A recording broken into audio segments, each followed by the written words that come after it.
Thank you, Corinne. John, this was a massive intelligence failure. Who bears responsibility for that? You know something, Jackie? There's going to come a time when it's appropriate for us to take a look back retrospectively and see what the intel picture showed us or didn't show us, whether there's any gaps that need to be closed. There's going to be a time for that. And I suspect that our Israeli counterparts will do the same thing. Now's not that time. It's just not that time. Can you speak to the reports that Israel was warned by Egypt? I can't. McCall from Foreign Affairs made that allegation this morning, saying that that was something that members were told on the Foreign Affairs Committee. So, has that been discussed at all, or is that something you're looking into?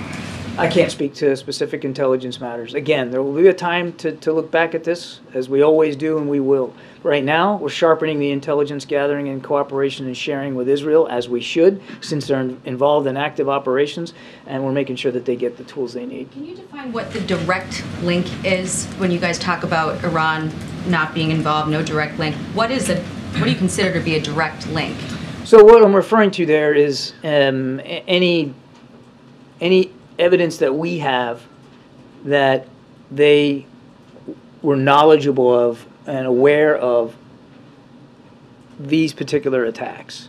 Now, of course, as Jake said yesterday, you know, that they were obviously have been broadly aware of Hamas's hostility to Israel and to some of the broad planning that Hamas would do. But we haven't seen anything that tells us they knew specifically date, time, method, you know, that they were witting to this.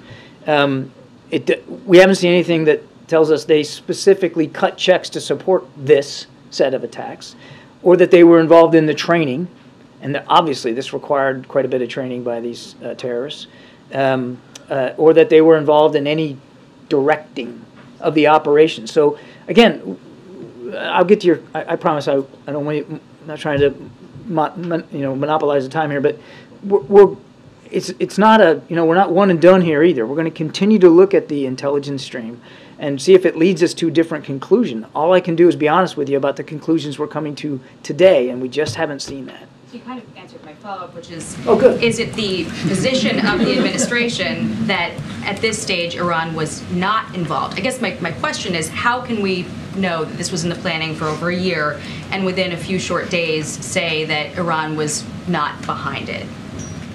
Because that's what we think. Because we've been looking at it. It is the position then? You know, what we think now. Again, we have not seen any evidence, specific evidence, that Iran was directly involved with these specific sets of attacks. That doesn't mean that. Yeah, I mean, look, we're going to keep looking at it. The book's not closed on it. We're going to keep looking at that.